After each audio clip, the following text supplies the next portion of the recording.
पिता पवित्र नाम की स्तुति प्रशंसा हो फिर से और एक बार हमें परमेश्वर की आराधना स्तुति प्रशंसा करने के लिए ये मौका परमेश्वर ने हमें दिया, इसलिए मैं परमेश्वर का धन्यवाद स्तुति प्रशंसा करता हूँ। परमेश्वर कितना महान है। यह साल के नए साल के पहले महीने के आखिरी त्योहार का दिन परमेश्वर के महान उपस्थिति में आकर हमें परमेश्वर की आराधना करने का मौका परमेश्वर ने हमें दिया। ऑनलाइन के माध्यम से भी हमसे जुड़े तमाम लोगों को भी हम प्रभु यीशु मसीह के नाम से हम अभिनंदन करते और नमस्कार कहते हैं प्रभु के नाम से। सबको जय मसीह की। आज थोड़ी देर का मनन के लिए हम परमेश्वर का पवित्र कलाम से भजन संहिता 40 उसका पहला, दूसरा और तीसरा पद को पढ़ेंगे। आज परमेश्वर के आत्मा ने मेरे जीवन में एक नया संदेश आपके लिए और मेरे लिए डाला है। हम इस वचन को पढ़ेंगे। आप में से कोई भी एक जन पढ़कर मदद करे। भजन संहिता 40 उसका पहला, दूसरा और तीसरा पद। मैं धीरज से यहोवा की बाट जोहता रहा। मैं धीरज से यहोवा का बाट जोहता रहा। और उसने मेरी और झुककर मेरी दुहाई सुनी। उसने मुझे सत्यानाश के गड्ढे में से और दलदल के कीच में से निकाला और मुझको चट्टान पर खड़ा कर दिया। मेरे पैरों को दृढ़ किया। उसने मुझे एक नया गीत सिखाया जो हमारे परमेश्वर की स्तुति का है। हमारा परमेश्वर का स्तुति का है। बहुतेरे यह देखकर डरेंगे और यहोवा पर भरोसा रखेंगे। इस वचन को पढ़े जाने से, सुने जाने से परमेश्वर में आशीष और बरकत। इस साल के शुरुआत से लेकर परमेश्वर हमसे यूं बात कर रहे थे, नया संदेश हर रोज इस विषय में हमें परमेश्वर कह रहे थे कि यहोवा का बाट, क्योंकि ये साल जो है हमारा प्रार्थनाओं का, बीते सालों में हमने जो भी प्रार्थनाएं की जिसका उत्तर हमें नहीं मिला, ये साल परमेश्वर उन उत्तरों से हमें भरपूर करने वाला परमेश्वर है। क्योंकि परमेश्वर हमारे प्रार्थनाओं को अनसुनी करने वाला परमेश्वर नहीं है।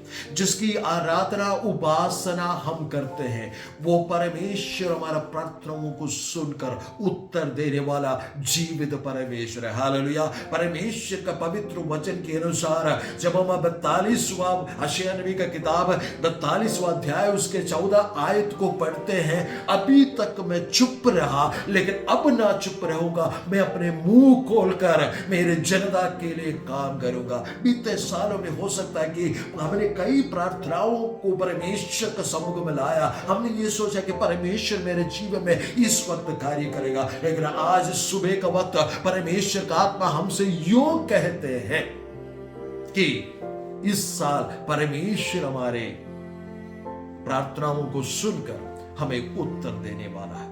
यहां पर परमेश्वर का पवित्र दास, महान दास दाऊद राजा इस प्रकार कहते हैं, मैं यहोवा का बाट जोहता रहा, उसने मेरी ओर झुककर मेरी सुनी।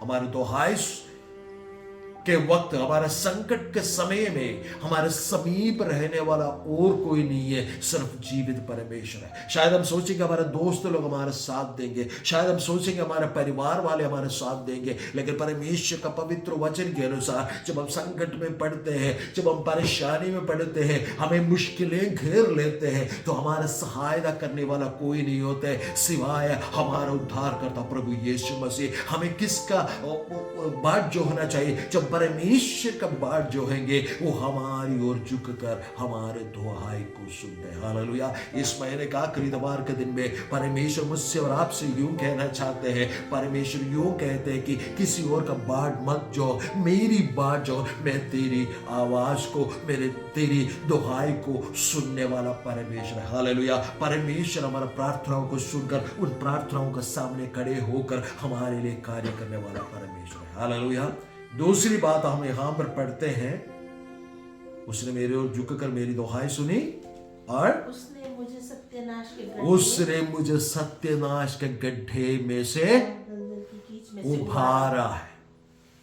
उसने मुझे सत्यानाश के गड्ढे में से, दलदल की कीच में से उभारा।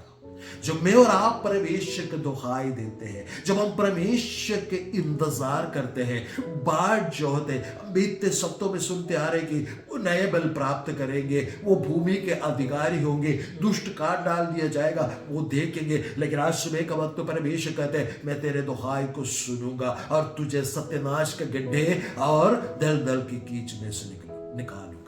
परमेश्वर का पवित्र वचन में 2 व्यक्ति ऐसे हैं जो सत्यनाश का गड्ढे में, दलदल के कीच में फंसे थे। सत्यनाश का गड्ढे में अगर हम किसी के विषय में देखते तो दानियेल के विषय में देखते हैं। दानियेल बाबुल राज में, बैबिलोन में जाकर वहां के क्या बोलते देशाधिपति के रूप में, वहां के राजा के अधीनता में रहकर एक गवर्नर के रूप में जब कार्य कर रहा था, उसके भय भक्ति को देखकर उसके साथ कार्य करने वाला अब अलग जो अनेक जो बाबिलोनियन थे, बाबुल के रहने वाले लोग थे, वे इससे जलन करते थे और इसका कोई ना कोई एक गलती को पकड़ना चाहा। लेकिन परमेश्वर का पवित्र वचन के अनुसार उसका कोई भी गलती उन्होंने नहीं देखा और क्या किया, सिर्फ उसके एक बात देखा, वो तीनों टाइम परमेश्वर से प्रार्थना करता है। और उन्होंने जाल बुना और उन्हें षड्यंत्र रचाया और राजा से ऐसे का आदेश निकाला, अगले कुछ दिनों तक सिर्फ राजा से दुआ करेंगे। जो राजा से दुआ नहीं करेंगे, प्रार्थना नहीं करेंगे, उसे क्या कर दिया जाएगा, उससे सत्यानाश का गड्ढे यानी शेरों के मांद में डाल दिया जाएगा। हमें ये कहानी मालूम है कि वो सत्यानाश के गड्ढे में डाल दिया गया, लेकिन परमेश्वर के दास के इस प्रकार कहते हैं कि वो रात भर उन क्या कहते हैं, शेरों के बीच में जीवित रहा। सुबह का वक्त राजा उसके पास आकर इस प्रकार, उस मांद के पास आकर इस प्रकार पुकार कर कहने लगा, हे दानियेल, जिसकी सेवा, जो जीवित परमेश्वर की सेवा तू करते थे, क्या वो परमेश्वर तुम्हें छुड़ा सका? दानियल कहते हैं कि राजा तू कुशल मंगल रहे, मेरा परमेश्वर, मेरा जीवित परमेश्वर मुझे इन क्या बोलते हैं, इन शेरों के मुंह को स्वर्गदूत भेज कर परमेश्वर ने बंद कर दिया और मुझे बचा कर रखा है। राजा ने उसे वहां से निकाला और उसका वैरियों को वहां पर डाल दिया गया, वे सब खत्म हो गया।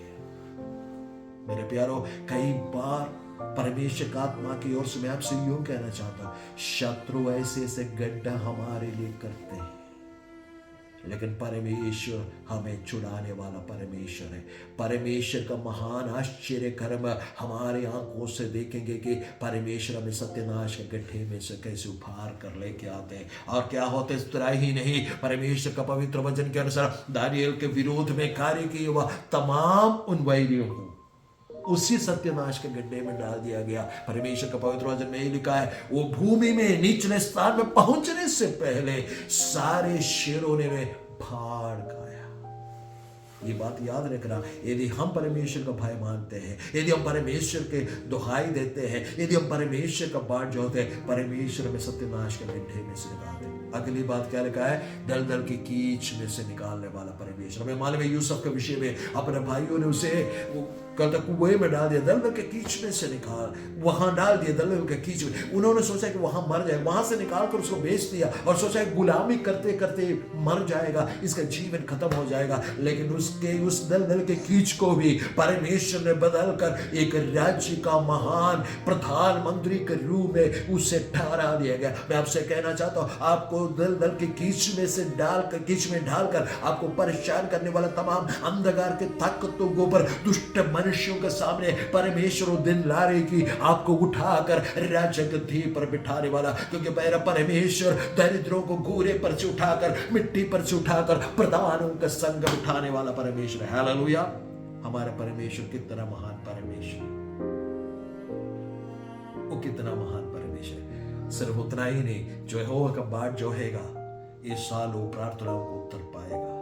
सिर्फ उतना ही नहीं, उसे सत्यानाश के गड्ढे में से निकालेगा। सिर्फ उतना ही नहीं, उसे दलदल के कीच में से निकालेगा। उतना ही नहीं, परमेश्वर एक और काम करेगा, 2 काम और करेगा। एक, उसे उभार कर चट्टान पर खड़ा करेगा। Praise the Lord, hallelujah! परमेश्वर क्या करने वाले हैं? हमें चट्टान पर खड़ा करेंगे। चट्टान कौन है? चट्टान कौन है? प्रभु यीशु मसीह। हमें कहाँ खड़े करेंगे? प्रभु यीशु मसीह में खड़ा करेंगे। जब हम इस्राएली लोग मरुभूमि से होकर जा रहे थे, उन्हें पीने के लिए पानी नहीं मिला, वे आपस में कुड़कुड़ा रहे थे और मूसा के विरोध में, परमेश्वर के विरोध में कुड़कुड़ा रहे थे। परमेश्वर ने मूसा से कहा, मूसा तू अपने लाठी लेके आना, उस चट्टान के पास आना, मैं उस चट्टान पर खड़ा होऊंगा और तुमने इस चट्टान को मारना है। जब मूसा ने चट्टान को मारा, उस चट्टान से पानी बह निकल के आया और उस चट्टान में से निकला वो पानी से पीकर लगभग 40 साल उस सोते में से उन्होंने पिया। जब हम कुरिन्थियों का पत्र 10 अध्याय पढ़ते हैं, वहां पर लिखा है वो चट्टान मसीह यीशु मसीह है। 40 साल जहां जहां इस्राएली लोग गया, उन सब के पीछे पीछे ये चट्टान चलता रहा। वो चलने वाले के चट्टान में से, सोते में से वो पी कर तृप्त हुए। मैं आपसे परमेश्वर का आत्मा से होकर मैं कहना चाहता, आज मेरी आवाज को आप सुनते हैं, परमेश्वर का आत्मा यूं कहते हैं, शायद आपको दलदल के कीच में डालकर, सत्यनाश के गड्ढे में डालकर खत्म करने का प्रयास शैतान और उसकी सेना दुष्ट मनुष्यों के साथ कर रहे हैं, लेकिन मेरा परमेश्वर आपको उभार कर मसीह यीशु में दृढ़ करने जा रहे हैं। जो मसीह यीशु में है उन पर दंड की आज्ञा नहीं है। जो मसीह यीशु में है उन्हें शैतान छू नहीं सकते, क्योंकि प्रभु के पवित्र वचन में प्रभु यीशु मसीह ने यूहन्ना सुसमाचार में इस प्रकार कहा है, जो पिता ने मुझे दिया है उसे कोई मुझसे छीन नहीं सकता। हालेलुया। मेरा परमेश्वर, हमारा परमेश्वर कितना महान परमेश्वर है। अगली बात कहते हैं, वो मेरे पावों को दृढ़ करेगा। आज आप यदि मसीह में हैं, प्रभु यीशु मसीह योग कहते हैं, आने वाले दिनों में आपको पावों को दृढ़ करने जा रहे हैं। पावों को दृढ़ करने का क्या मतलब है? मेरा परमेश्वर आपके जीवन में, मेरे जीवन में, हमारे आने जाने को सुदृढ़ करने वाला या क्या करने वाला? स्टेबल करने वाला, स्थायी करने वाला परमेश्वर होते हैं। हम जब बाहर निकलेंगे वहां पर भी आशीष पाएंगे, जब हम भीतर आएंगे तब भी आशीष पाएंगे, क्योंकि परमेश्वर हमारा पैरों को दृढ़ करने जा रहे हैं। इसलिए मेरे इस आवाज को सुनने वालों, परमेश्वर का आत्मा आपसे आज सुबह का वक्त, इस महीने का आखिरी इतवार के दिन, परमेश्वर का आत्मा यूं कहते हैं, किसी भी बात की चिंता न कर। पिछले सप्ताह भी प्रभु का वचन से हमने ये सुना कि तुम्हारा मन व्याकुल ना हो। परमेश्वर हमारे पैरों को दृढ़ करने जा रहे हैं। हमारे पैरों को देकर, हमारे अस्त व्यस्त है ना बातों को देकर लोगों ने कई बार हमारा निंदा किया।